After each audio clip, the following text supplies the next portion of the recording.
Hi everyone, ఈరోజు అయితే మరొక డిష్తో మేము ముందుకు వచ్చేసా. ముందుగా ఒక ఎగ్ని బాయిల్ చేసుకొని తర్వాత 2 ఎగ్స్ని పగలగొట్టుకొని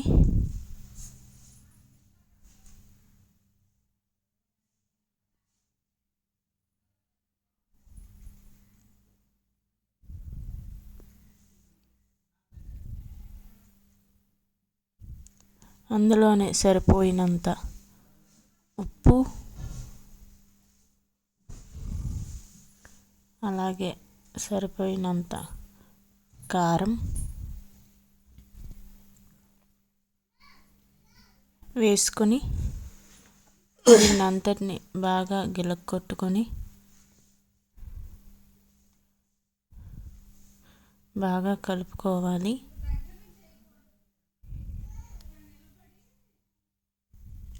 ఇలా బాగా కలుపుకున్నాక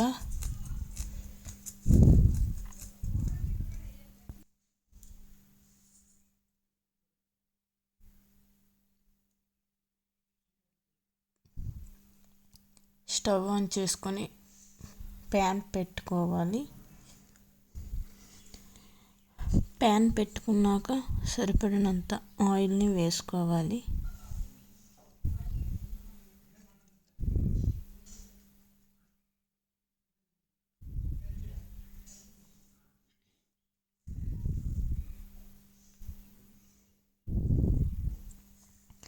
ఇలా ఆయిల్ బాగా హీట్ అయ్యాక ముందుగా ఉడకపెట్టుకున్న ఎగ్ను వేసుకొని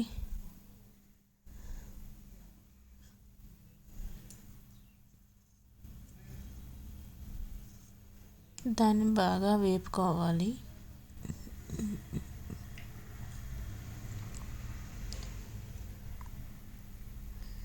ఇలా బాగా వేగిన ఎగ్ పైన మనం తయారు చేసి పెట్టుకున్న ఎగ్ మిశ్రమాన్ని దీనిపై వేసుకోవాలి.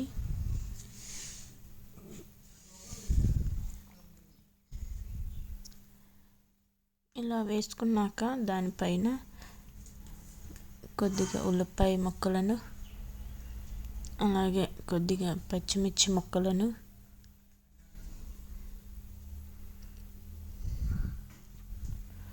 అలాగే కొద్దిగా తరుముకున్న కొత్తిమీరను కూడా యాడ్ చేసుకోవాలి.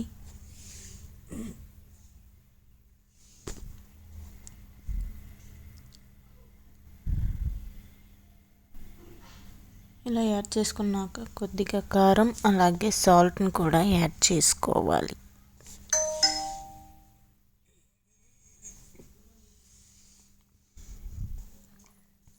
ఇలా యాడ్ చేసుకున్నాక నేను చూపించిన విధంగా చుట్టూ కొద్దిగా తీసుకొని అలా స్లోగా తీసుకోవాలి. ఫాస్ట్గా తీసామంటే పోతుంది. ఇలా స్లోగా తీసుకుంటే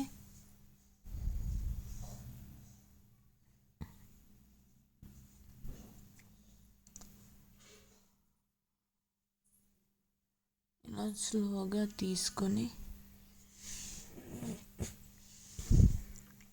దాన్ని తిరగేసుకోవాలి.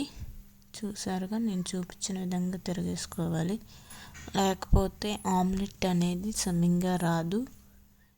ఇప్పుడు రెండో వైపు కూడా పెట్టుకొని దాన్ని బాగా కొద్దిగా వేపుకొని దానిపైన కొద్దిగా ఉల్లిపాయ ముక్కలను అలాగే కొత్తిమీరను కూడా మళ్ళీ యాడ్ చేసుకోవాలి.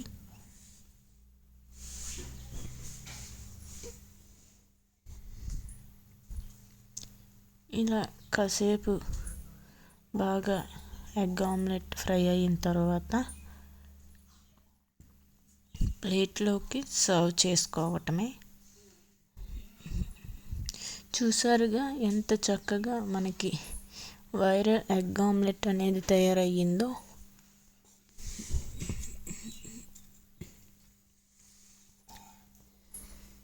చూసారుగా, చూడ్డానికి ఎంత బాగుందో, తింటే ఇంకెంత బాగుంటుందో. చాలా చక్కగా వచ్చింది. మన ఆమ్లెట్ అనేది. మీరు కూడా ట్రై చేసేయండి ఫ్రెండ్స్. బాయ్.